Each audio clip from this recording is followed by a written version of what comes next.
Every generation of Singapore students seems to have one Sarimbun story.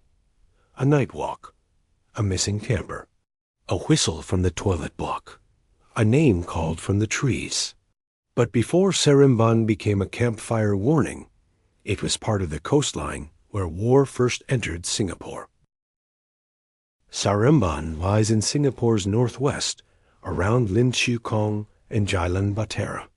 Today, it is remembered by many through school camps and scouts. But in February 1942, this coastline became one of the first places Japanese troops crossed into Singapore. On the night of the 8th of February, Japanese forces crossed the Johor Strait under darkness and artillery fire. Sarimbun Beach was defended by Allied troops, including Australian units stretched thin across a difficult coastline of mangroves, creeks, and forest. By the next day, the defensive line had broken.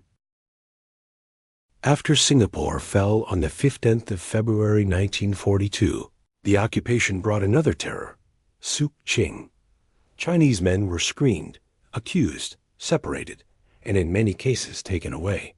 The official number remains disputed, but the trauma became part of Singapore's collective memory.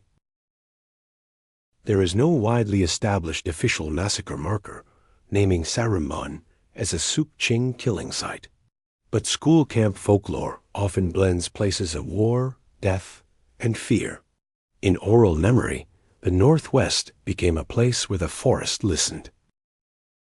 Former campers described the same pattern, a head count that feels wrong, a whistle from an empty toilet, footsteps behind the last person in line. Nobody sees enough to prove anything, but everyone remembers the silence after. One teacher's version says a student went missing during camp. When her name was called near the toilet, the only reply was a whistle, not a shout, not a prank voice, a tune coming from where nobody was standing.